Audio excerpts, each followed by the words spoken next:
Sounds of Stadia podcast, episode number 90, where you're joining myself, Chris, alongside my two lovely co-hosts, the techie teacher himself, Mr. Tom. I'm ready to play some games. I don't know about you boys. And below him, the man of many pixels, Mr. Richie. There's absolutely tons of games for us to play, so thank you, Ubisoft. Thank you, Ubisoft, indeed. You're joining us for Sounds of Stadia podcast. Every week we round up all the Stadia and gaming news for your viewing and listening pleasure, available here at youtube.com/Sounds of Stadia or on podcast services up there in the digital cloud. Of course, we round up the news for your enjoyment, and we've got one hell of a show this week. If you've not seen the news, if you're kind of not in this gaming eco bubble, it's been a busy week. Not only for us covering E3 and Summer Game Fest, but the entire industry as a whole. And boy, what a show. We're going to be talking about all the excitement Ubisoft brought, the lack of excitement Koch Media brought, and much, much more, including things like Google finally going on to smart TVs, and we've got an update on Chromecast with Google TV. Finally, we'll get into that, we'll get into all that, and all the other stuff that we've covered as well. But it's a great show lined up. Longest running Stadia podcast this side of Google Maps, of course. Do not forget, if you haven't done so already, to click like down below, subscribe to the channel so you are kept in the loop with all the content we bring you, like our Let's Plays, our live streams, our first looks, and the podcast. Gentlemen, let's start off by just taking a breather. It's been a busy couple of days for us, especially. Just to recap, we had our entire E3 schedule coverage that started on Thursday. We then moved into Friday as well, and Saturday, yesterday, we covered the Ubisoft Forward event, where the three of us, for the first time in a long, long time, were actually able to get together in person. Yeah. We recorded it. All three of us sat on the same couch, so if you want to watch our reactions, you want to go see what the three of us look like in real life, side by side, want to do some height comparisons or otherwise, you can. I mean, we're sat down anyway for the most part, but it was great to be back in one room together. I know we've seen each other away from it, but actually on camera representing the channel at the same time was it was a great feeling. As much as it was very rushed, because that wasn't the initial plan. It was a certain one of us couldn't get a taxi home in time. Yeah, because of bad taxi services. That's why you guys are all in the same room. That's a very fortunate outcome, I think, to say the least. But thank you for everyone who tuned in across those couple of days. We, of course, still have a Square Enix presentation to go and watch along, but that hasn't happened yet at the time of recording. But do not fear, it will be in this podcast. We're going to record something after the fact, and we're going to segue it in later in the show. So we're going to have all your Square Enix news, whatever that may be. Any wild predictions, gents, for Square Enix that you want to quickly throw in there while we before we get to that part of the show? I mean, we did make some predictions. For, that is true. Actually, Richie, before we get into the news, why don't you give us an update on how much Tom is beating us on his predictions? Okay, quickly from the top. For Summer Games Fest, Chris got 1 point, Tom got 2 points, and I got none. Koch Media was a complete... Tom actually got 1 point. Did I? For payday 3. Oh, I didn't even watch the event, and I'm scoring points. Fantastic. Yeah, you saved 2 hours of your life, mate. Yeah, we'll get to that. Ubisoft Forward, Chris got 1, Tom got 2, and I finally got on the board with 1. Good man. And Tom's wildcard is no longer in play, because his wildcard was Stadia will be at Games Fest, and it wasn't. It was not. Dear, Tom is clearly winning. There's still tonight. I could absolutely shit the bed tonight. I mean, Final Fantasy 16 first announcement at Square plus Team Ninja Souls game. I think that's safe. I mean, I guess that we would get a Gex the Gecko remaster or something. So it's pretty much safe to say I'm getting no points. Gecko Revival. You are a called one. I'm getting no points. But you know what? I reckon I'm getting 2 points tonight because I've got Avengers is going to be very disappointing. I mean, that's all subjective. So if I have a great time, what's to say you get the points from that one? I think it's a general perception of it rather than our individuals. I think everyone's hyped for the Wakanda stuff, so we'll have to put it a vote. We'll have to put it out on Twitter. I think everyone's intrigued by it because they see this as a one last chance for them to get it right. One last chance. Oh, we'll see. I think it'll be around for some time. I think it's going to do a No Man's Sky and turn that ship around. I really do. Possibly, but We'll see. We'll I'm see. also hoping for Dragon Quest 3 2D HD. Lots of stuff. But the great thing about the entire E3 weekend, after the first 2 days, which were quite disappointing on the Stadia front, everything was picked up and saved, arguably, by Ubisoft, who, of course, came out all guns blazing in support of Stadia. Where would we be without them, gentlemen? Honestly, sometimes I do sit back and wonder.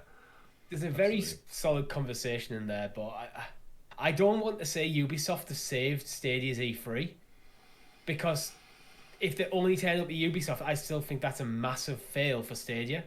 Oh yes, we'll be getting into all that, certainly. You can't put all your eggs in one basket, as they say. Even if it is a massive third-party AAA publishing basket, you still need to share the wealth, as they say. Share the wealth. Quickly, before we get into the actual show then, gentlemen, really quick recap on what you've been playing this week. Tom? I haven't put much time into any games at the moment, but I did manage to jump back into Valhalla. Did a bunch of side quests, just building up my village, making it look that little bit better. Tidier.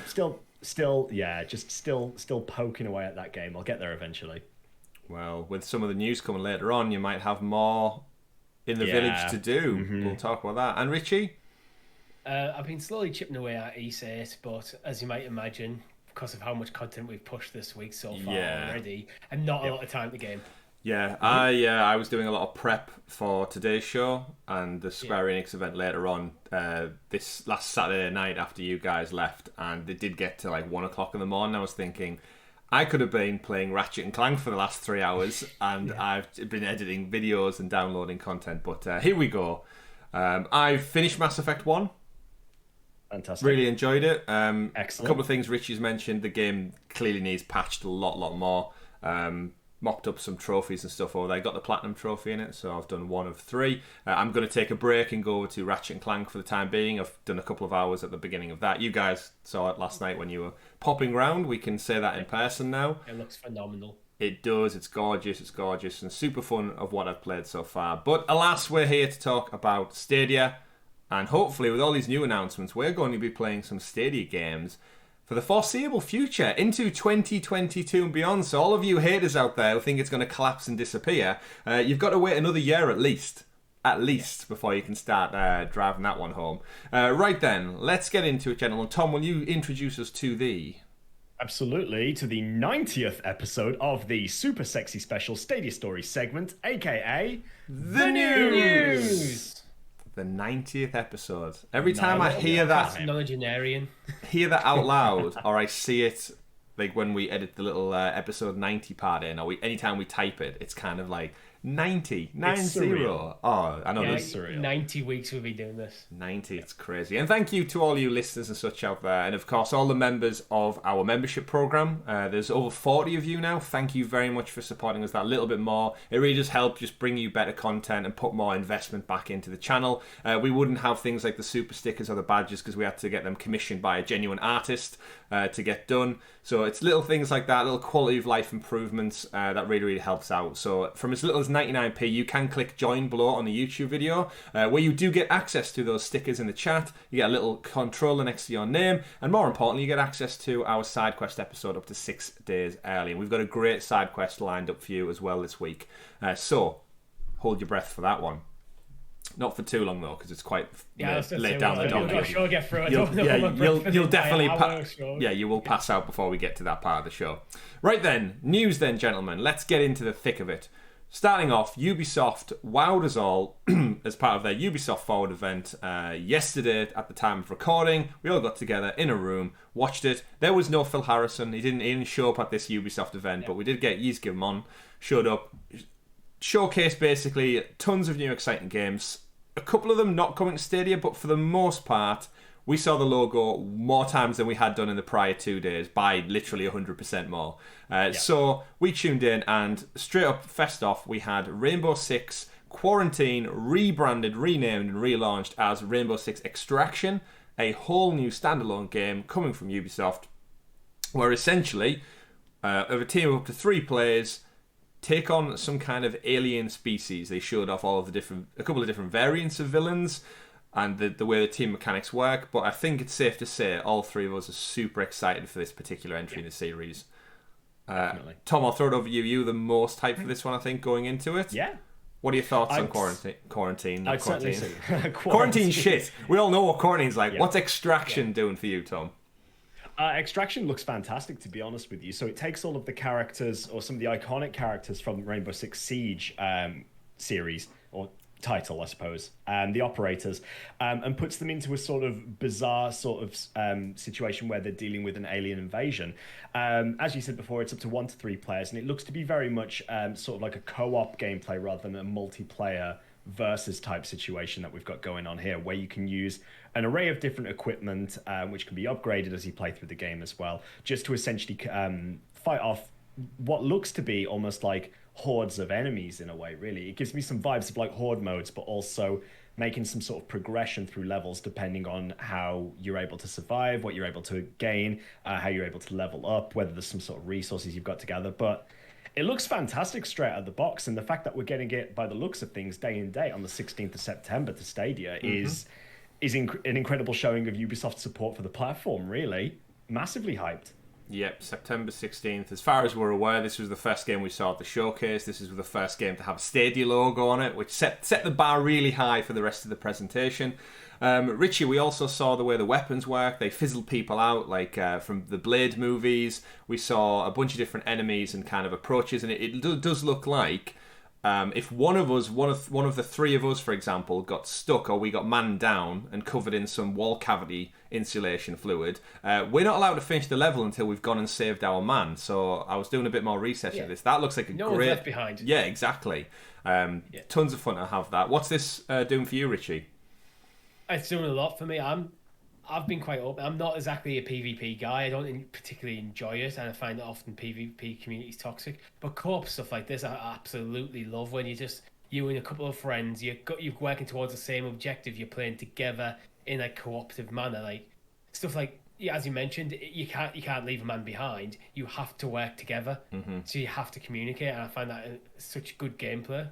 Yeah, especially if you're playing with friends. It's what makes online multiplayer so fun. I'm in the same boat. I don't know whether it's an age thing. Like, I was part of that first wave of Call of Duty Modern Warfare. People used to literally get home from school, go straight online, and just spend the entire evening just clicking heads and wiping people out, capture the flag, all that, all night long. And I just slowly fell out of love. For me is, because I don't play that sort of game regularly, I'm not that good, which means then it's just not as fun when everyone is significantly better than you. Yeah. But it's also hard when you're in that situation to get good. When you keep, like, things like battle royales where you constantly spawn and die, spawn, die, spawn, die, spawn, die. You don't even feel like you're actually playing the game. You just feel like you just target practice for someone else. Yeah, I totally get that. Do we think it's an age thing where we just, as adults, you don't have as much time to put in to get good at this thing? Not necessarily. No. I think for me, and probably you, Chris, is we like to jump about games a lot. We don't play the same game. It's like, this one game isn't the hobby. Gaming is the hobby. Yeah, true. So, like, after I finish a game, I'll put it down and go on to the next thing, which might be a completely different genre.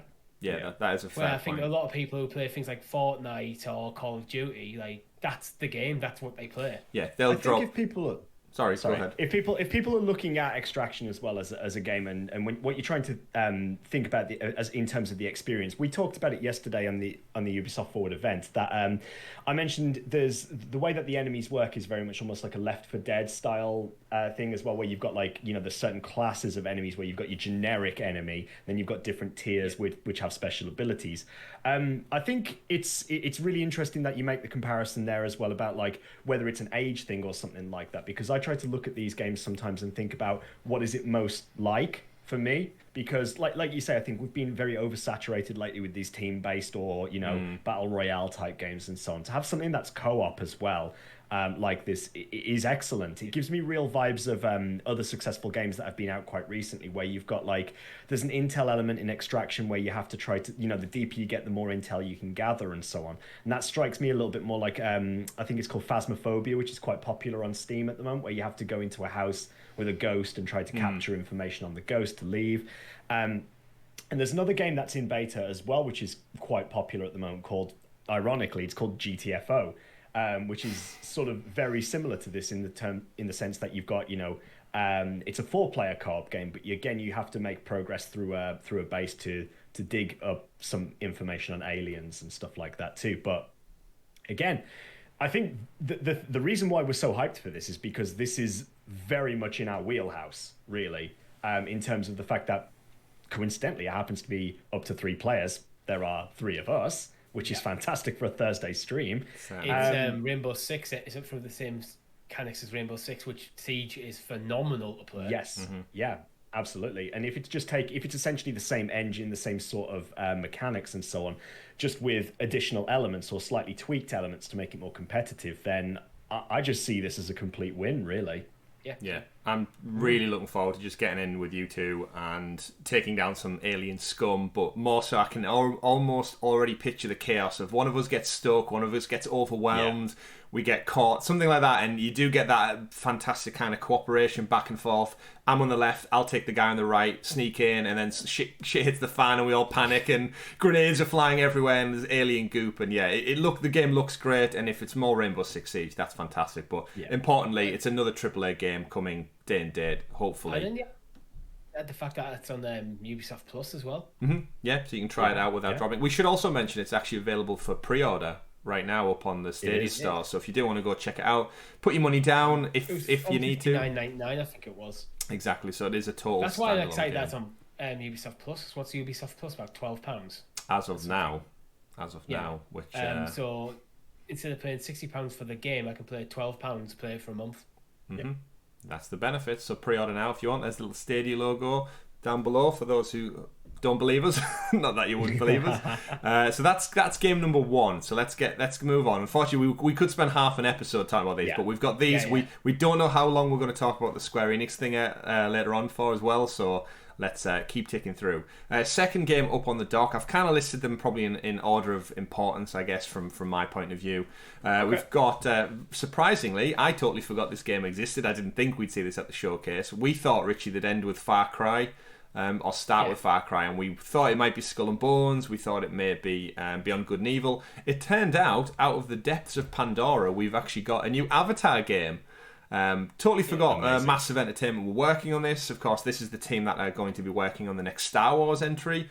It's the first entry, we should say, from Ubisoft. So this, for me, builds a lot of hype for what the game could potentially look like and what to expect visually out of it. But Avatar Frontiers of Pandora is confirmed for Stadia in the year 2022, which for those who are unaware is not this year, that's a year away, using the Snowdrop engine. The only thing that I didn't realise at the time of watching is it's first person. I think there were some shots of that in the trailer, weren't there? There was, when they kind of slid under. Comments. It kind of went to it, but as someone who loves third person so much and seeing a world so gorgeous, I would love to be able to see myself flying the Banshees, maybe swimming and exploring the trees as the avatars themselves. It might go into third person. Yeah, moments. The trailer gives vibes that you see these characters on these creatures and such, and especially with the military coming in with the big tanks and everything. And it's been a long time since I've seen Avatar, much like probably a lot of people out there haven't watched it in a long, long time. But the game looks gorgeous. My initial reaction is, why are they making an Avatar game? Because a strong memory of when Avatar came out was, I know it's the highest grossing movie of all time, but I remember just thinking that the reputation around it was, that's largely because of the technology. It ushered in 3D in a big way. Mm-hmm. And then no one ever thought of Avatar again. But then the more I thought about it, actually it's a deep, rich world there that hasn't been explored. Yeah, and I think that's exactly where it is, because obviously we're slated for another couple of Avatar movies in the coming future as well. Again, my initial response to that is why. But then when you think about it, it's like, well, the first movie was kind of just by numbers. It was done nothing in that. It was a decent film, but if it wasn't for the 3D, I don't think it'd be anywhere near the top 10 list of grossing films of all time. Put it that way. Interesting. Well, we mentioned the name James Cameron also carries a lot of weight to it. It does indeed, and we mentioned it last night as part of the stream, but the fact that this movie has a game coming out and then 3 more movies being shot back to back to back, and Tom, we talked about it being in Disney World as well, having their Pandora world, and there's something about having a real life location which I think gets in people's minds when they're on holiday with the families, the kids, and then there's a new movie coming out, and then there's a game, and it's all about kind of marketing on every single front. You'll have the soundtrack on Spotify, you'll probably have some big name actors who are signed on, and then before you know it, it's back in people's kind of like day-to-day conversation, and it'll probably do blockbusters. I think what I'm basically doing at the moment with Avatar is I'm recalibrating how I thought of it. For a long time, I thought of it as just a sort of vehicle to usher in the technology. Yeah. Which is what it felt like at the time. When now it's like, no, this actually has a chance to be a legitimate IP that can stand on its own. I think that's what they want it to be. I'm glad you're thinking about it that way. That's what they want it to be. Absolutely. Yeah. And one thing I do want to add to this game as well before we move on to is the fact that this is, folks, it is the first official state game coming to Stadia that is only on next gen. It is not expected to come to previous gen PS4, Xbox One. It is only listed as coming to PS5, Xbox Series X, Stadia, Luna. Going by the trailer, I can see that being absolutely 100% true because it does not look like it'd run on the PS4. Yeah, so that is something to genuinely be excited about because this is the first case of this in Stadia, really. Yeah. There are still a few cases out there, a couple of the recaps I watched where they said, oh, it's next gen only. Totally disregarded Stadia and Luna being on the slide at the end, mind. And even if you look at some of the articles, Eurogamer in particular, where we're pulling the story from, their literal main headline says on PS5, Xbox, and PC. Yeah. Kind of ignoring two of the things at the end there. I get the feeling outside of Microsoft, cloud gaming is years away from the gaming press actually fully accepting it. But it's not hard to read what's in front of you and put it in your article. Again, journalism, we spoke about don't it. Care. It's on the press release. Dismissive of it. Exactly. Yeah. Microsoft, I think, gets a pass because they're traditional gaming as well. Mm-hmm. But we digress. So just to put a kind of pin on all this story for Avatar, it's gone silent for almost 5 years. We did have an Avatar game out in the PS3 era. I do remember it a little bit. Yeah, I remember that. But it's just a tie-in movie game. It pretty much was, yeah. It wasn't bad, but it was a tie-in game. So in this one, they came out and did say it's a new standalone story. You play as a Na'vi and embark on a journey across the western frontier. So it's a never-before-seen part of Pandora, so that's going to give them the liberties, hopefully, to keep it very, very separate from the events of the movies. And probably loosely tie in, which I think is better from a creative standpoint, especially if they don't know when the movies are coming out. I would rather they did their own thing and maybe a few Easter egg references to the movie. I hope they have someone in charge of the franchise who's making sure all the stuff that they're working on stays canon. I'd imagine so. They can be in different eras and stuff, so they can actually just start building that world because they have the chance. Because they've only been to Pandora once in one movie, so we've only just scratched the surface of what that IP could be. Yeah, there's not an entire lore to be wary of. They said explore a living or reactive world inhabited by unique creatures and new characters, and push back the formidable RDA, which I'd totally forgot. That was the name of the bad key people. I guess, or the good people, depending on what side of the war you're on, humanity or the Na'vi. Ubisoft is calling, of course, Frontiers of Pandora, first-person action-adventure and an immersive open-world experience.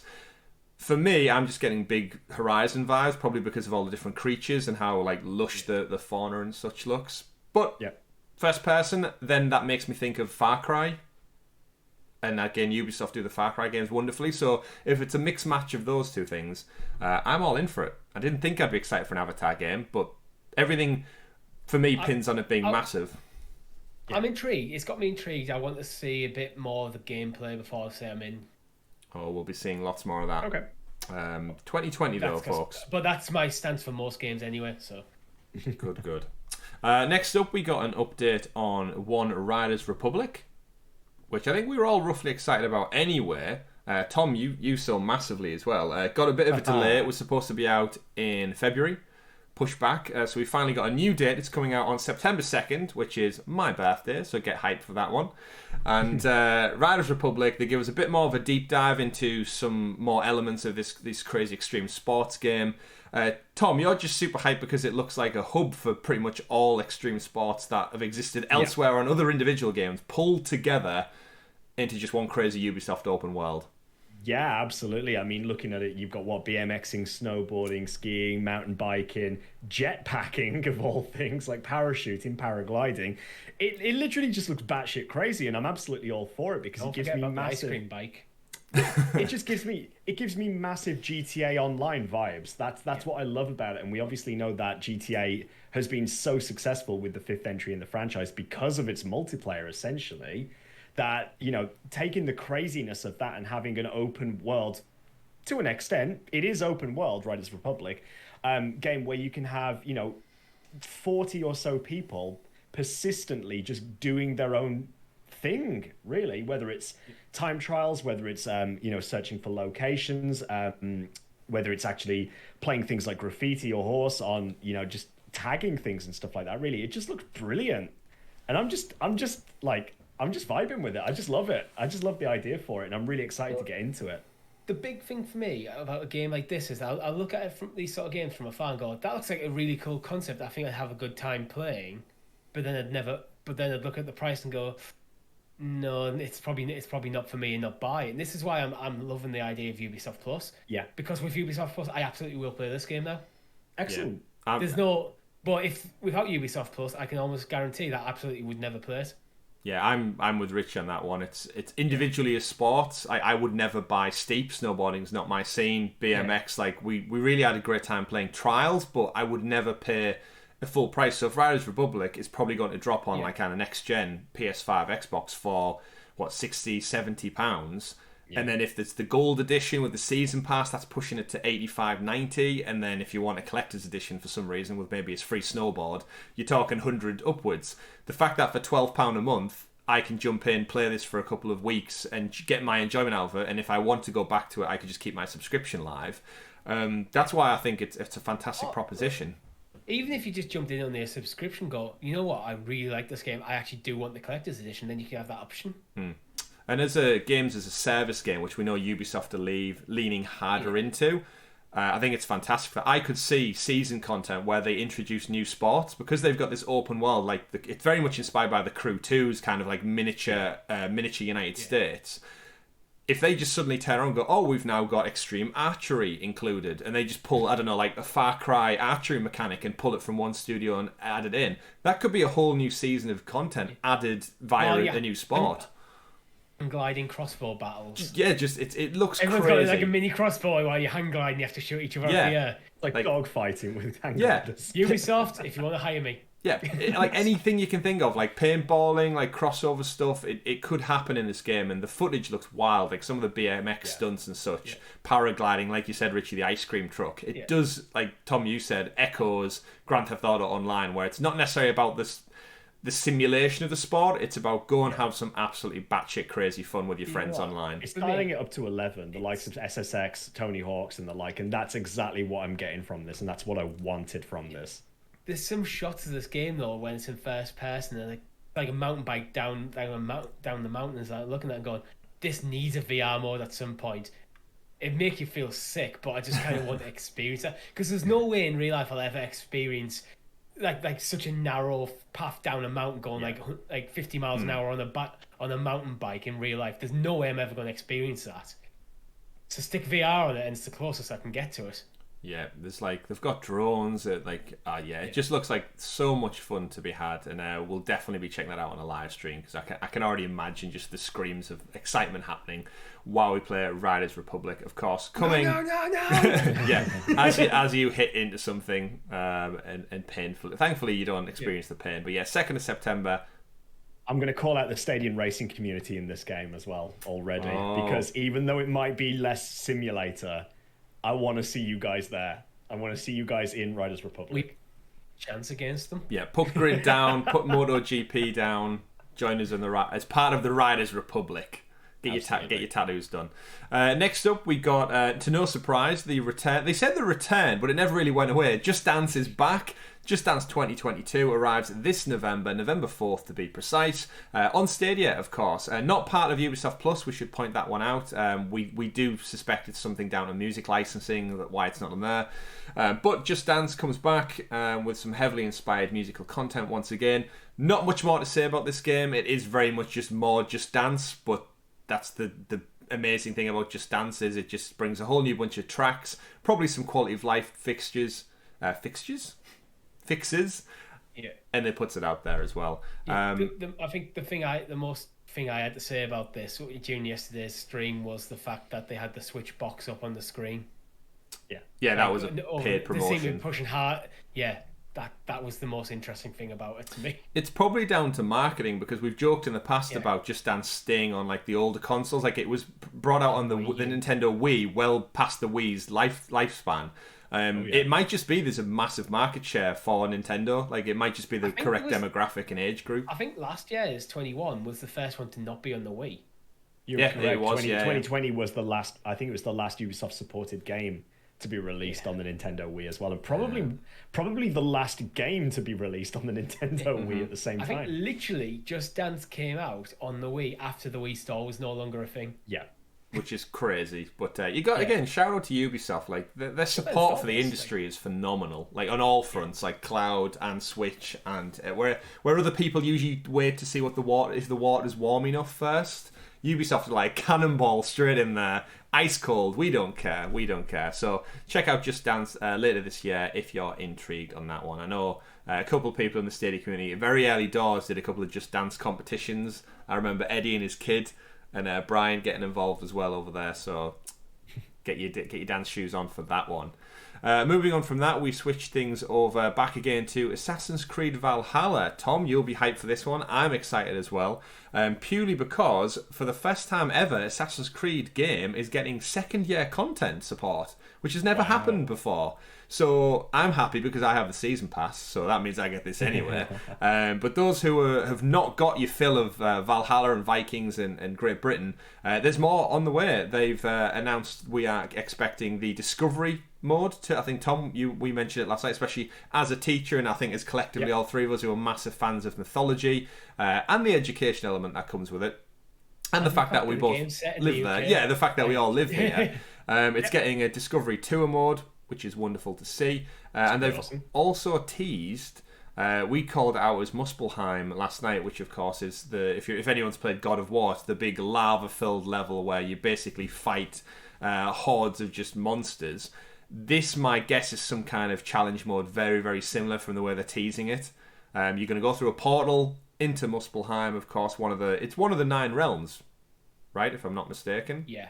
It is one of the 9 realms, absolutely. I'm just trying to... I think they're going to use this as an opportunity to really, really mix it up and go crazy, like Ubisoft often do with their DLC. It's no surprise, but how do we... Tom, you're the one who's currently ploughing through Valhalla. How do you feel about it being the first ever Assassin's Creed game to get another year's worth of content? It just means it's going to keep me playing the game, doesn't it, really? After playing a lot... after 100% in God of War as well, it makes me want more and more of, Norse mythology, really. And if at the end of this they decide to continue allowing us to explore the 9 realms, then yeah, go on. Please do it, because... I like to see different iterations of it as well, and to see how different games companies approach different elements of mythology, because you might have, one team might have a different take on Muspelheim than another, so it could be very different to what I experienced or what we experience in God of War. When we take that over to Assassin's Creed Valhalla, I expect something completely different, but I'm very intrigued to see where it goes, because I still haven't finished the main story. I don't understand the relevance of this. I know there are links, and I know there's something that happens, but for me, with where I'm at in the story, I don't fully appreciate where it's going yet, but it has me excited. Wonderful stuff. I'm super excited. I distinctly remember Assassin's Creed Origins really doing a great job as a single-player game. I played that game for 1 whole year beyond completing the game because of the seasonal content. Massive fan of Egyptian mythology, but the content where they brought back... you went into essentially the afterlife through the Valley of the Gods, and you had giant scorpions and Anubis warriors were the enemies, and that sudden change of pace did it for me. And I'm hoping Valhalla with the Siege of Paris and the Wrath of the Druids, which I've not started yet, and whatever this Muspelheim stuff, it's going to get me right back in. I can see it. So once I've got that little gap in time. I think for me, it just shows Ubisoft have been saying that they're going to focus more on keeping the games to make alive longer. I think part of it is, instead of trying to get like an Assassin's Creed on a 2-year development cycle, and now might extend it because they're bringing out content for Assassin's Creed Valhalla into its 2nd year, they can work on a 3-year development cycle. Yeah. Which means we might get even more polished, better games from them when they come out, just less frequently, which I'm all for. Like, Yeah, I think everyone's thought. Yeah. If they're honest with themselves, yeah, you'd much rather they took the time and brought out a better title as well. Especially because they've rounded out like the trilogy of these kind of reboot ones. It's almost where they're probably sat there in the studios deciding if they take it in a different direction now, or do they stick with the same formula that does them well, evidently. But how long before that starts to get a bit saturated once again? So it's great to see they're trying things. I love the continued support.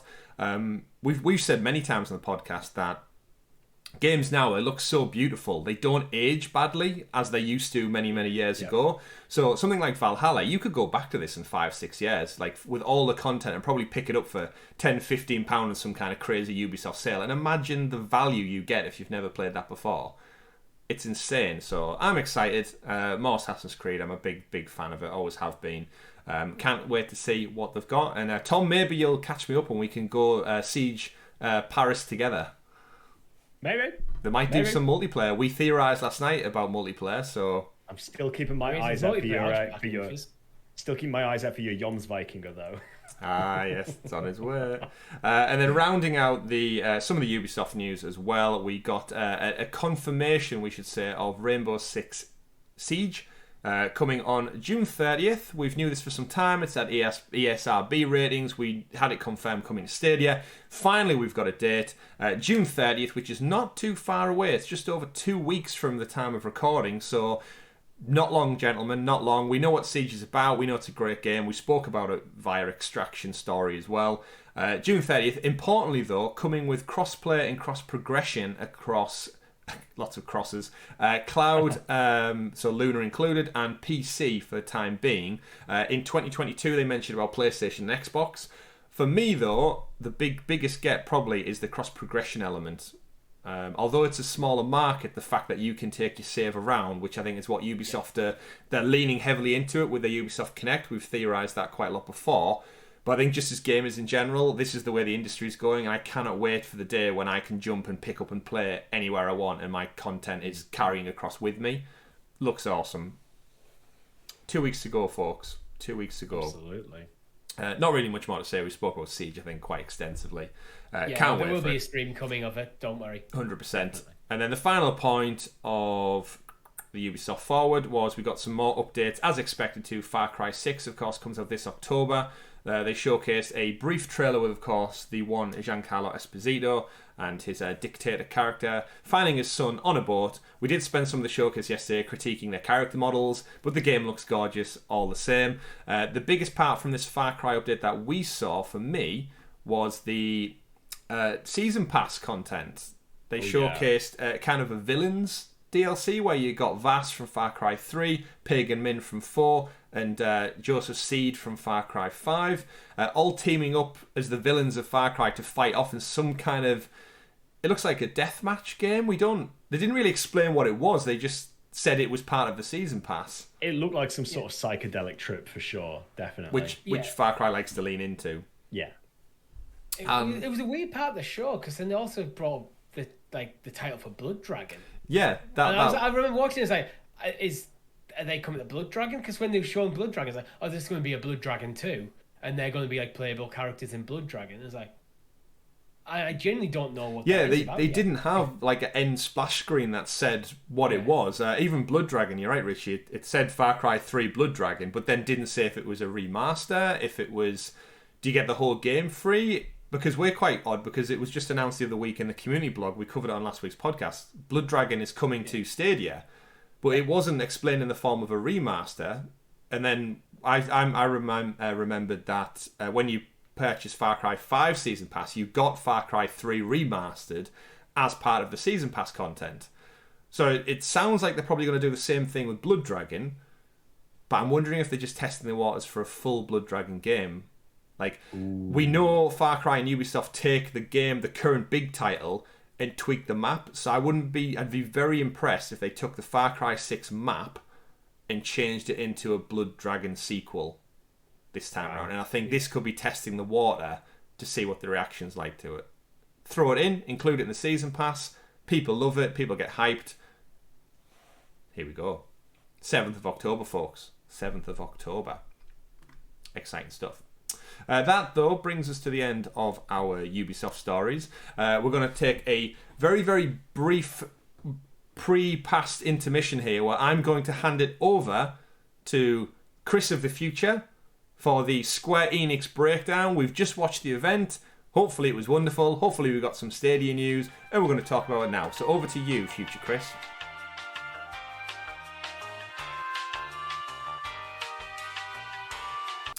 Wow, thank you for that amazing introduction, past Chris. You're with myself, Chris, Tom, and Richie.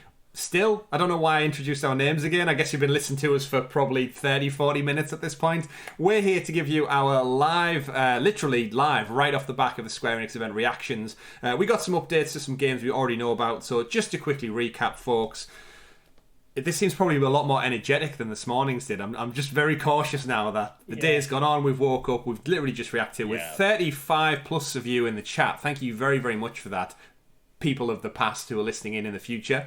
But either way, this is some freaky stuff. We got an announcement for Guardians of the Galaxy not coming to Stadia, so we'll just nip that in the bud right now. Disappointing. It may still come.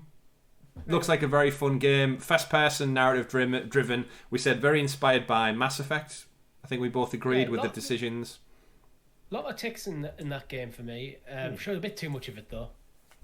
A little bit definitely too gave much. me the vibes of Avengers, but Avengers done well. Like the best parts of Avengers in terms of like it being a single player focused game as well. And I like, as you said, Chris, like the links to almost like Mass Effect inspired elements, like being able to control your squad mates, having those moral decisions that are going to affect the story as well. It's quite refreshing, to be honest with you. Yeah. And also the ultimate ability just looks pretty cool with the soundtrack, which just makes it Guardians. And the fact is they're focusing on you're playing as Star-Lord, you're not playing as the entire team, so they can focus in on getting that one character down and feeling good. Feeling good. And they showcased the ability to like call your teammates in for special powers and special moves, and it does look like he has specials almost to like finishing bad guys off. But not coming to Stadia. I don't know how disappointed I am about that. Again, we know what Logo Gate's all about, that kind of whole deal. But with Square, they've been quite supportive, similar to Ubisoft in the past. However, though, Square are very selective over the titles. We know that with some of the exclusive deals with PlayStation, they're quite happy to kind of put all the cards on the table and I guess see who fronts the money.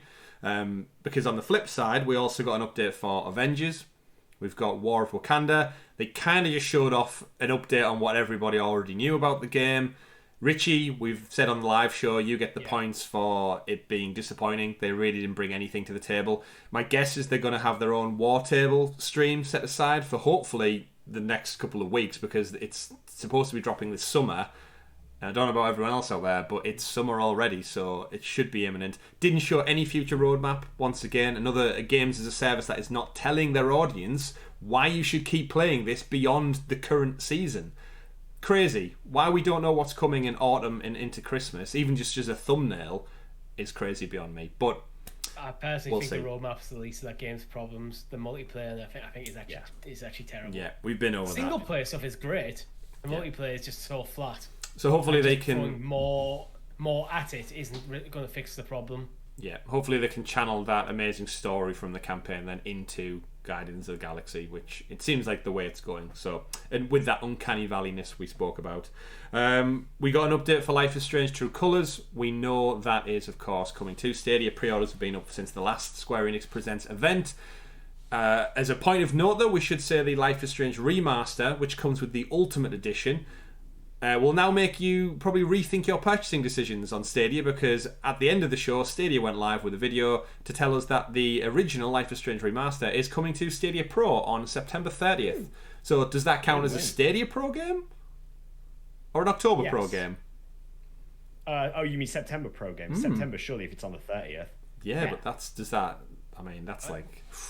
Well, we know Stadia Pro the games tend to hang around for a couple of months anyway, so I don't think it really matters when in the month that it gets launched. True, very true, very true. So it's kind of good, and again, if you're going to pre-order it, just don't get caught out, I guess, by paying £20 for the pre-order when you're going to get it free on launch day.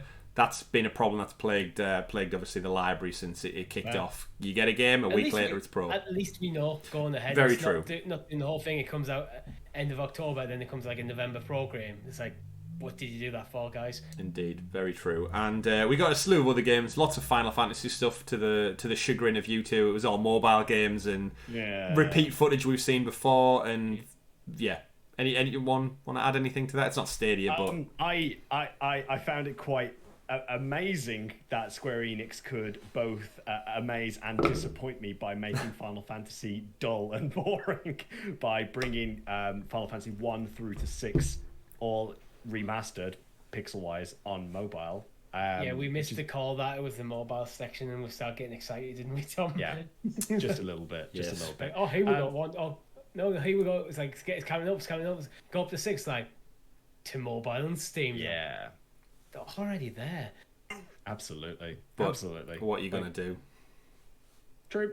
What are you going to do? And that disappointingly was kind of it. It was quite a brief showcase that had a lot of fluff, but not that much actual like meat on the bones. We did have the first look at Final Fantasy mobile games outside of ports. Yeah, we did have our first looks at Babylon's Fall and Final Fantasy Origin Stranger of Paradise. Yes, there we go. Thank you. But again, neither of them are confirmed for Stadia, so it's hard to get excited for those games, really. We'll just have to play them on other platforms, won't we? Yeah. But that's it for Square Enix Presents, and that's it for our coverage, or that was it for our coverage of the E3. Of course, we may have some stories that have dropped since then regarding some of the final presentations, but I don't think we were expecting that much. We said Capcom earlier in the show have got one day of this podcast going out, but we'll wrap up probably on Twitter or something regards that one. But that's it. Back to you in the studio, past Chris, for the podcast. Take care. Wow, that was amazing. Thank you very much, past Chris. I can't believe that. Showed that. Were we wearing the same t-shirts? Who knows? But thank you for that. Hopefully you enjoyed that little mini segment there about the Square Enix breakdown. We didn't want you guys to miss out on the podcast, of course. Going live on a Monday. We didn't want to leave it out. So there it was. Hope you enjoyed it. Hopefully it didn't make the show too long when we edited that one in. But I guess time will tell. Moving on then, we'll have a quick recap of the Summer Game Fest, which kicked off this whole crazy weekend. We met Jeff Keighley. He was on a very, very fancy stage. We must praise the stage because that thing was beautiful. LED monitors, screens, 4K, whatever it was.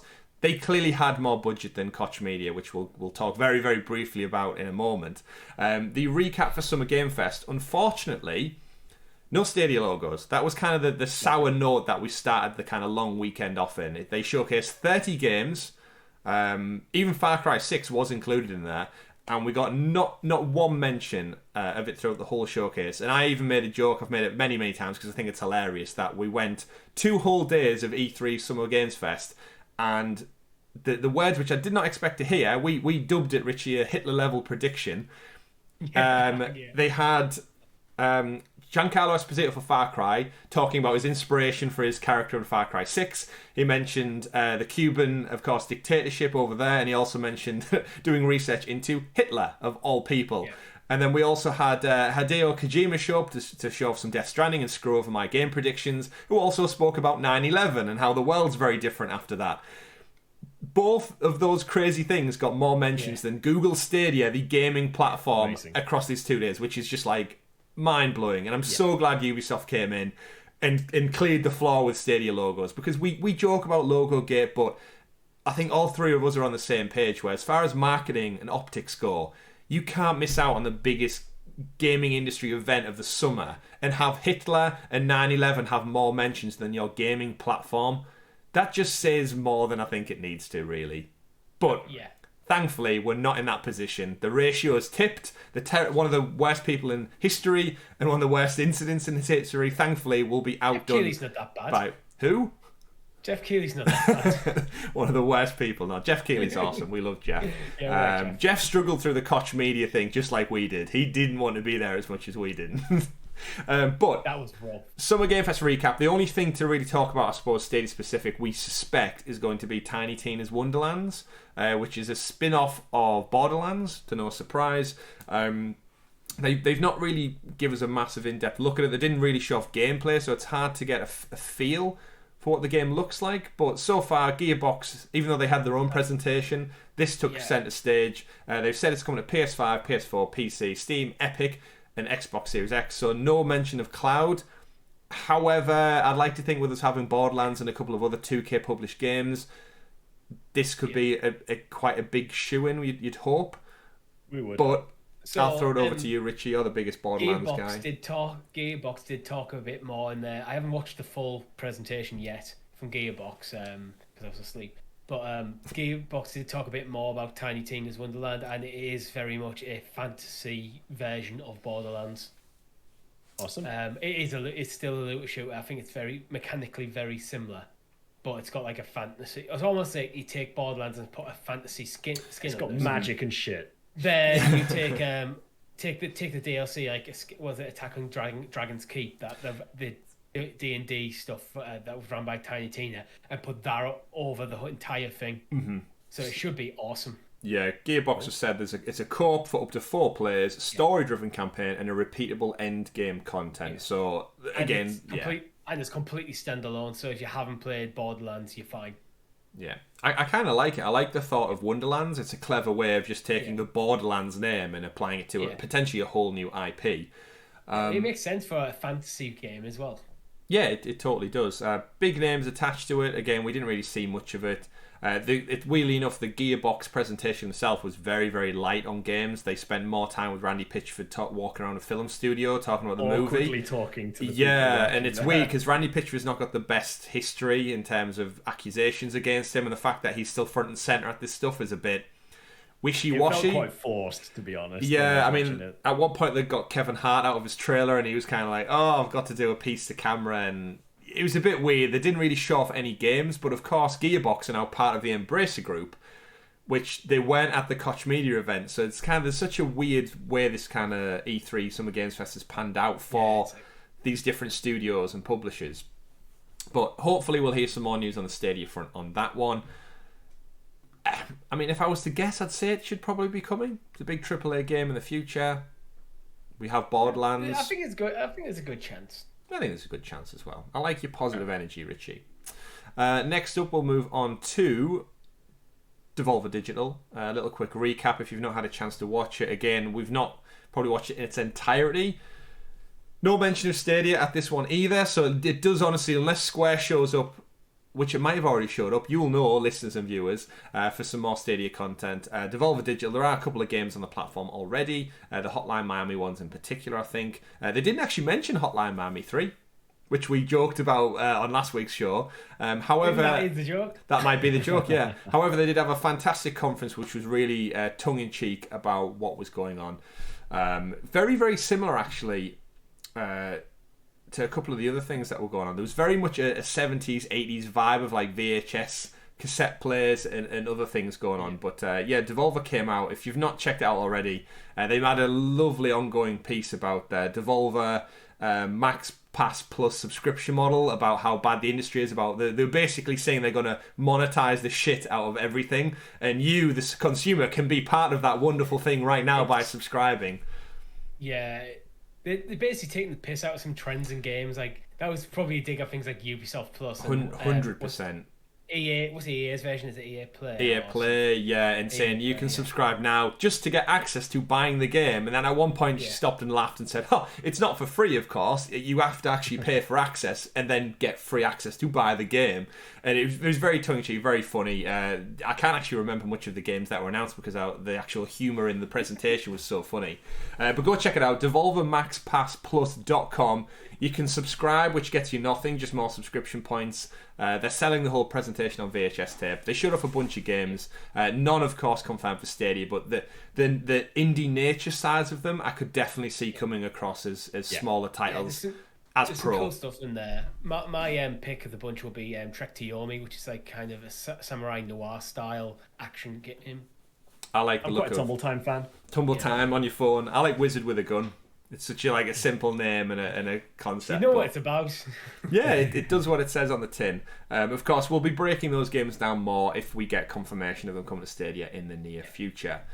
Moving on from Devolver then, let's spend as little time possible on the Koch Media presentation. Tom, you don't. Moving on. Moving on. No, we need to address it and address how bad it was. Tom, you dodged an absolute bullet on this one, my friend. It's one of the only times in my life where I'm happy I was ill. Oh yeah, Koch Media, Koch Media, as they might as well be called after that presentation. Showcased. I want to thank our chat for sticking by us because you kept us sane through that. Soldiering through our chat for our stream was active and we were drinking as well. Yeah, shout out to alcohol for getting us through that that presentation over 2 hours.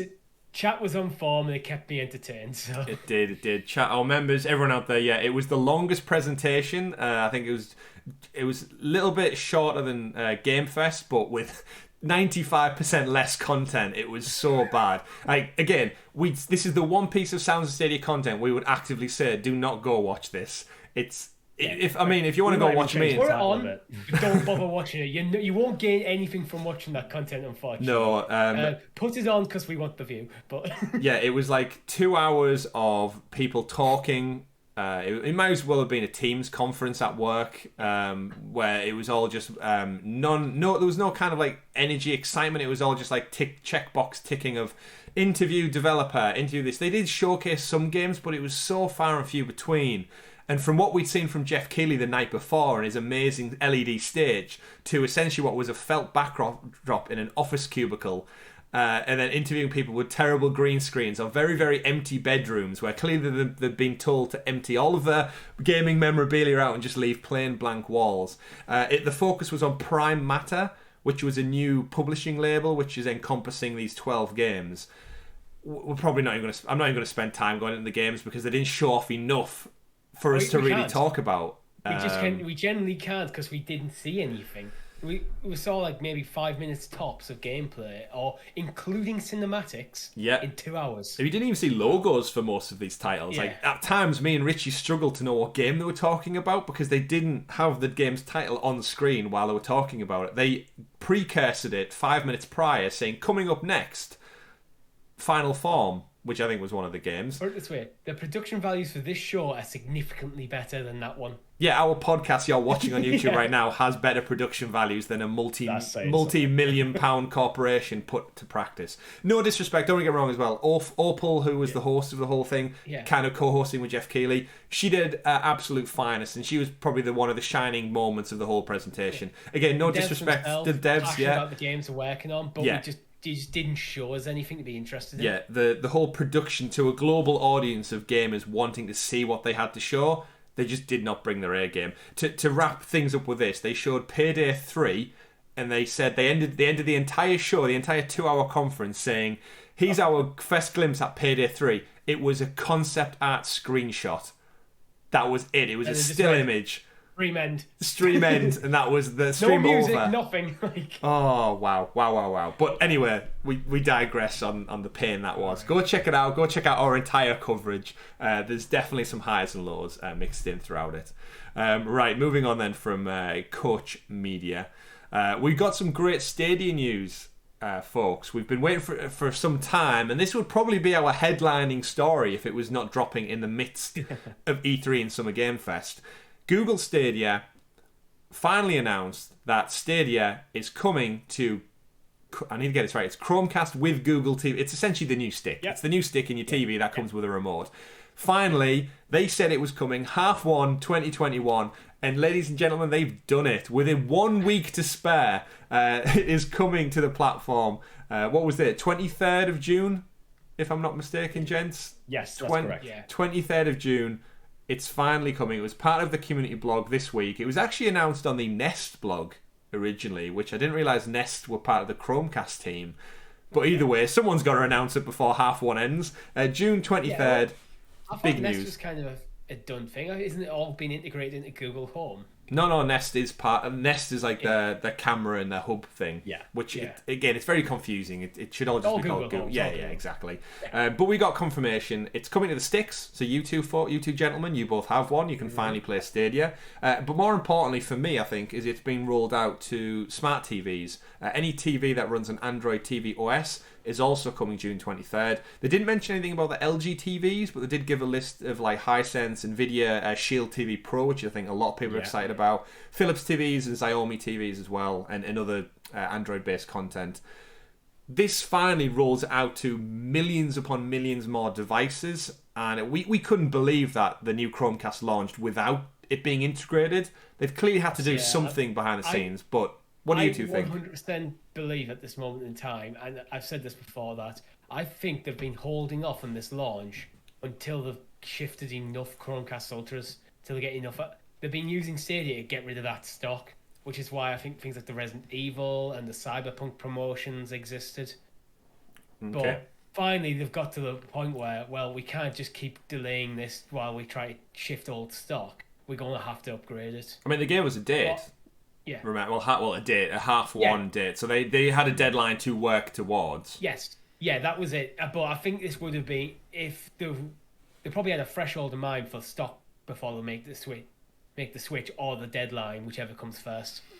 Mm-hmm. Yeah. So to get started, you simply go to the Stadia app from the Play Store, launch it from the My Apps link, which I know you guys, it's just the top banner, right? You just scroll along to My Apps and Stadia looks like it's going to be present there. And then you just boot it up, and I'd imagine it's going to work exactly like it does on the Chromecast Ultra. Hopefully with a bit more, it's 4K, right? The new stick, but without the Ethernet port. Yes. Right. I don't have one. I'm the one of the three of us who I was tempted to buy one, but then I have two LG smart TVs, so I think as I was on the fence of buying one, the announcement came that it's coming to LG smart TVs, so I'm just going to hang fire for that. It doesn't natively come with an Ethernet connection. You can buy one as an additional extra, but from my internal like Wi-Fi tests within my house, it's got significantly higher capacity for speeds than I think the Ultra does anyway. Yeah. So I think that might be why it doesn't come natively. And am I right in thinking that the new Chromecast with Google TV, it's got Bluetooth compatibility, so you should in theory be able to use your PS4, PS5, and Xbox and such controllers going forward? Don't know. It's possible. It does say on the blog, when playing with your Android TV, you'll be able to use a Stadia controller for compatible Bluetooth controllers that you might already own. So I thought part of the new I thought part of the new Chromecast with TV was that it had Bluetooth, so it could do something different. Yeah, it does, but whether it's a question of whether it's activated and whether the pairing process is actually in place. But I'd like to think they will do eventually, because that seems like the smart move to be able to play anywhere the way you want. Because what you want to do is everyone has got the Chromecast for Google TV and sees the Stadia button. You want them to be able to pick up a controller they have lying around and give it a go. Yeah. Anything it should just we've theorized many months ago now that when this was first announced, how many smart TVs are out there in the wild, and they're only going to go up. As people slowly get rid of their older TVs and they do buy into the new ones. If you go into a PC World, a Currys, a Target, a GameStop, wherever sells TVs around the world. The whole focus is on smart TVs now. Get your Netflix, get your Amazon Prime, Disney Plus, all in one place. And the fact that there's going to be a Stadia logo now there, and if that opening splash screen simply says, use a DualShock, use an Xbox controller, use your Switch controller, and just test this out right now, that's a great entry point barrier to Stadia with no money needed to be spent. Wonderful. Well, here's a scenario for you. The new Avatar game comes out next year. You're someone who's still got a PS4, you're struggling to get your hands on an Xbox Series or a PlayStation 5, and you want to play that game. You've got an Android TV, you see Stadia there, the game's on Stadia. You look at your DualShock 4 and go, I can play using this on that, done. Yeah, one then month you free. There's a customer. There's your customer. Yeah, 100%. And then again, go, well, why bother spending this money on the PlayStation when I'm playing the games already? Yeah, that's what we've said all along. It's the barrier to entry. And again, we can't deny that we've seen the list of games that are coming aimed at a younger audience, all the DreamWorks titles and Scrat's Nutty Adventure and all that. We joke with them. But again, if you're like a parent and your kid sees that Ice Age game advertised on a banner alongside Disney Plus and Netflix and such, and then all the mum and dad has to do is, rather than go to a shop and drop £400 on a new console, they just pick up their old controller, give it to the kid. The TV's already set up in the living room. They just hit free trial. It might already be paired with their Google account anyway. Free trial, boom. The kid's playing the game within 5 minutes. That's such a convenience.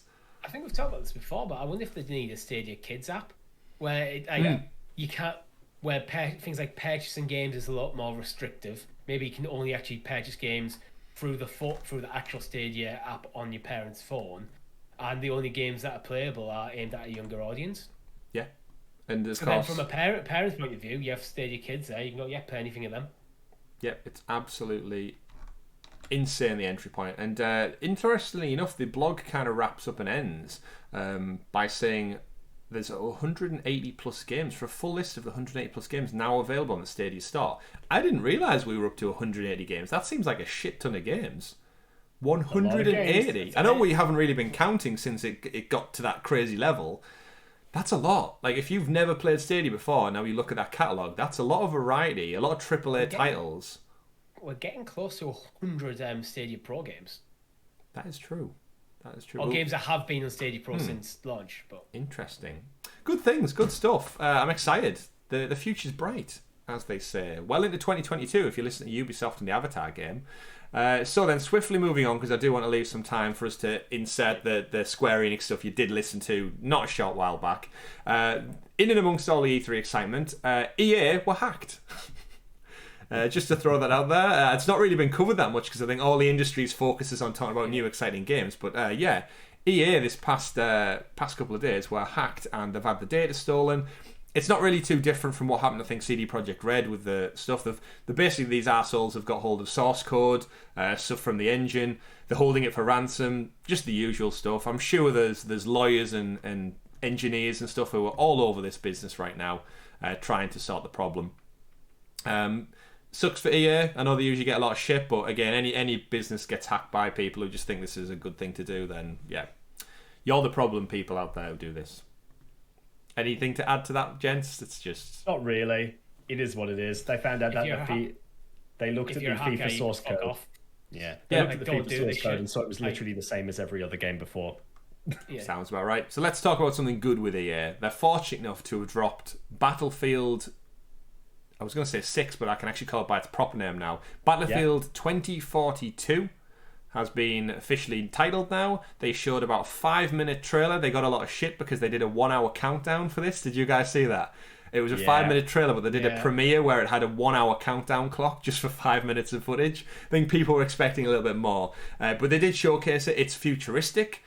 Not that futuristic, really. 2042 is not that far away. It's just 20 years away. So we will hopefully live through this. I hope it doesn't get to this state in the future with crazy Boston Dynamics robots and tanks and stuff taking full-out warfare. But essentially the premise is it's superpowers. Funnily enough, it's like Cold War. It's America versus Russia seems to be the premise. But this game isn't political, right? Far Cry is because it's based on Cuba, potentially, but this where it's Russia versus America and all-out warfare, not political at all. Either way, the reveal showed off some crazy antics, very gorgeous graphics. We haven't had this confirmed for Stadia, but I feel like there's a movement in the community that EA still have promised Stadia 2 games. This would be a great get. I hope it's true, otherwise we've covered it a lot and without bothering. I hope they have something more coming about this game because I found the trailer very, very disappointing, to be honest. Really? I don't care. I don't care about just random CGI. I want to see a gameplay trailer in a game like this. Okay. Like, just a cinematic doesn't do anything for me, especially because we know there isn't a campaign. Yeah. The cinematics is just pointless. Yeah. I just don't care. I remember sat there watching going, it's just lots of flashing explosions and stuff. It's happening. Like, we've got a tornado going through a battlefield. It's a trailer made by Michael Bay. It's a lot of spectacle but no substance. Michael Bay is working on the Avatar game, Richie, not I 100% think this is going to be a phenomenal game, but that trailer, I don't think it does it justice. Yeah, just to quickly give my 10 cents as well, is I was actually really disappointed they announced that it's not coming with a campaign. As someone who loved the little vignette stories that happened in Battlefield 1 and 5, again, they weren't connected. They were just little individual stories with one particular character telling you about a moment within that war. They were great. That pushed me on to get the Platinum Trophy in Battlefield 1. I enjoyed it so much. And then the multiplayer is fantastic. The way they do the stages of the war, the all-out campaign. I think with this one they've confirmed, is it 128? 128, player map, which That's is correct. insane. It leans very much into the Battlefront 2, the Star Wars Battlefront games, with just all-out warfare with people everywhere. It's crazy, it's hectic, and it's beautiful in the same right. But taking away a campaign, it hits me a little bit. It's someone who's such a single-player driven guy. I like that bit of content to keep me ticking over. I don't see myself dropping £70 on something that's purely multiplayer. But yeah, I'm with you. I'm with you there, but I'm also got to a point now where I think like rather than trying to make a game that satisfies all audience goal, right? What is this game? It's predominantly a multiplayer game. Focus on just making it a multiplayer game, or this is the single player experience. Let's double down on being a single player experience and not try to force a multiplayer into it. I agree with what Richie says. Absolutely. I play Battlefield for the multiplayer. I don't play it for the single player experience personally. I play it to play with people, usually friends, and I play just to have the shit kicked out of me, or just to do crazy shit like crash a jet into a building. I am with you, Chris. About £70 is steep for just a predominantly multiplayer game when I'm not the multiplayer guy. So this is how I want to frame it. I understand why you're saying that the campaign's very less. I know they've got the statistics that say like only 20% of people play the actual campaign. The biggest bulk of people jump in. Yeah. My question now is, if I can play Call of Duty Warzone for free, why the hell should I pay £70 for the same thing, just multiplayer online? What is the difference there? Yeah, I'm with you there. Like £70 is way too steep when it's probably going to be monetized in other ways as well. I think they've already said the season pass content, but again, Warzone does that. The core content is free. Yeah. So they need to do some like this thing that would have changed it for me would have been the campaign, but now that's not there. That's why I think I'm so torn between. Do I actually want this still? We'll see. Yeah, for me, there's two ways you can monetize this. You can go the Warzone route where it's gonna go right. It's free to play. There's season passes on cosmetics and stuff which you can pay for, or you can go. This is how much the game is. That's how much the game is. That's how much the game That's is. it for me. Like you do one or the other. I think if the game's been out for like 12 months and then you want to bring in the season pass, that's a different story because you've got 12 months of content. But I don't think you should ever pay up front for a game and then expect to pay for season pass that year. Yeah, very true. Very true. I agree with that.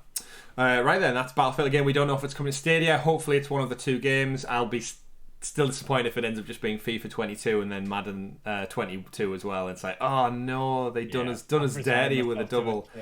I mean, I want those games to come, but I really wish that's just a new contract. And again, this is where we need to be outside of Ubisoft. Stadia really need to start to communicate what else we're getting from other publishers. I love Ubisoft, but there's more than just them out there, and as we tick into 2022, I need to see some more movement on that front. Absolutely. We might have seen. We've had Square. Yeah, that's true. Yeah, true. We don't know. We've also got next up. I want to cover a little bit. Again, this is going to be very, very brief. Microsoft came out absolutely swinging this week with a whole slew of news before E3 even kicked off, telling us about them upgrading XCloud with Series X server blades, which is huge. That means ray tracing, faster load times, better quality game content. How that impacts Stadia and this whole Stadia 2.0, it basically tells me Stadia needs to up their game if they're going to compete with this. They also came out and announced an exclusive TV stick, a la Chromecast with Google TV. They also came out and said that from Game Pass, you are going to get an exclusive first-party game every quarter. That's 4 games a year from Xbox 30 plus studios they now have. For all we know, they could have announced another couple of studios later today as part of their conference at E3. There's so much content that's very challenging and it competes with Stadia one-on-one. Let's remember xCloud, Stadia, Luna, GeForce Now, they're all in the cloud gaming sphere now, and Xbox brings such a great amount to the table with Game Pass and their legacy and their history, and them upping their game with server blades and the TV stick. And also, I didn't even mention it, going on to TVs. We've just mentioned how thrilled we are, Stadia finally being on smart TVs and Chromecast. xCloud are doing the same thing. Microsoft are making huge moves. So this week, we're going to take all of these stories, we're going to condense them down, and Richie, we're going to go and record a special SideQuest episode. We are. That's going to really, really deep dive into all this. So if you want to check that out, remember our members get it early. Actually, today of recording, Sunday, this episode will be going up for our members. So don't forget to click join from as little as 99p. You can get it up to 6 days early. For those who want to hang fire, it will go on free feeds, of course, every Friday. Sounds of Stadia SideQuest does drop. But yeah, we wanted to separate this from the E3 news because it's a subject unto itself. Yeah. But we'll get to that. Go check that one out. And then finally wrapping up the show for what again could have been a 3-hour show, gentlemen, if we honestly had the time for both us and our audience out there to go and break it down. We got Humankind was stealthily told it's going to get a PC open beta. We don't know if that's going to be Stadia, but there is a deal, of course, with Amplitude and Sega. We had the demo last summer now. It was a good while ago. Yeah, it was as part of the good stuff event. It was, and of course the game was pushed back. We got that delay. It comes out in August, so it's actually not too far away now. Richie, you've pre-ordered this. Do you think we might see the beta, essentially the full game? Apparently you can play through the whole game now. Do you think this will come to Stadia, or do you think it's going to be like just wait till it's out now? I think we just wait till it's out. I don't think the beta's coming to Stadia, to be honest, because the thing with a beta, they're clearly building this for PC and porting it over to Stadia. Mm-hmm. I think the good stuff event was probably them testing out the tech, more than anything. Yeah. Testing out the porting process. And now, so they're going to focus on PC. So they're going to get it out there. They're going to use the point of a beta is they're basically giving you a broken game for you to help them find the bugs in this. That is literally the point of a beta. Oh, interestingly enough, before we say it, I'm just playing the B-roll from the initial Stadia advert. When it was on Stadia, it wasn't a demo; it was classed as an open beta. Oh, right. So it's probably they're probably testing out the tech. So it could. Tech. So there actually could be a chance that we get this one as well, if it's just the same thing but with more of the game not locked away. It's possible if we don't get a beta over it's with it being a closed beta as well. Yeah, true. Not an open one.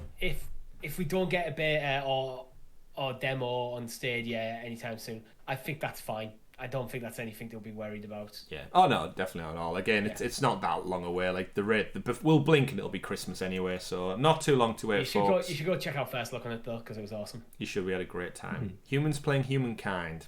That's what it was. And final story, wrapping up the week. If you are living stateside and you're somehow listening to a Stadia podcast and you didn't know about this already, AT&T are offering 6 months of Google Stadia to 5G and fibre customers.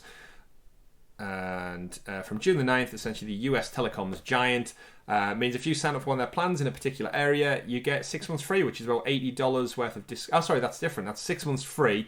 And you also get the option to get $80 off a Stadia Premier Edition on the website with a discount code, which brings it down to just under $20 for that too. We've had similar partnerships over in the UK with BT. We've seen Verizon and T-Mobile in America do it. Again, just Stadia making moves, getting people indoors with some extra content. Getting rid of them Chromecast Ultras. Getting rid of those Chromecast Ultras and the Premier Editions as well. But that's it for our Stadia stories this week, folks. It's been a busy week. We, of course, we're not covering the Capcom conference because it's just too much for us to cover as part of as for people who have full-time jobs and such. So we won't be covering it this Monday. We will pick up any stories on next week's podcast. I think Capcom have already said it's going to be quite a muted conference, this particular one, with Resident Evil Village just being out. They're probably going to talk about Monster Hunter Rise. They might tell us a bit more about Mercenaries or Resident Evil Reverse, which I think everyone is forgetting about. Still came with Resident Evil Village. We're just yet to see what that looks like. They've already shown off Monster Hunter Stories 2 at the live event, which we covered on Thursday. Correct. So a lot of their stuff is already out there. So unless they've got any sneaky surprises up their sleeve, I'm not expecting anything much from Capcom, especially Stadia related. We've only got the 2 RE games as of now, so we'll pick up that news next week. But of course, go check out the show. I know us three, we're going to go check out Microsoft and the Nintendo lineup this afternoon, as well as reacting live to Square Enix, which you've already seen our reactions to. That's going to be fun. I can't wait to see about Avengers, Outriders, Life is Strange, and hopefully some more stuff. I know you two are hoping for a Final Fantasy game on Stadia. We will have to see. But thank you very much for tuning in to Sounds of Stadia podcast, episode number 90. We're just a short stretch away now from that big 100. It's going to be exciting. We've got some fun stuff lined up for that. Don't forget, as always, to give the video a like if you're watching along on YouTube. Subscribe to the channel and click that notification bell so you are kept in the loop with all things Sounds of Stadia, like all of our E3 and Games Fest coverage, all of our live streams, our Let's Plays, our first looks, and of course, this very podcast. Thank you very much for tuning in this week. Hope you have a great week, and hopefully E3 and Jeff Keighley brought you some exciting games to get your appetite whetted for the future of games. We now know Stadia is going to be alive into 2022 with the support of Ubisoft. We do. Even if it's just Ubisoft, you know what? I'll take that. My name's been Chris. I've been Tom. I've been Richie. Koch Media is still crap. let's move on. Thanks for listening, everyone. We've been Sounds of Stadia. Goodbye. Bye-bye. Bye.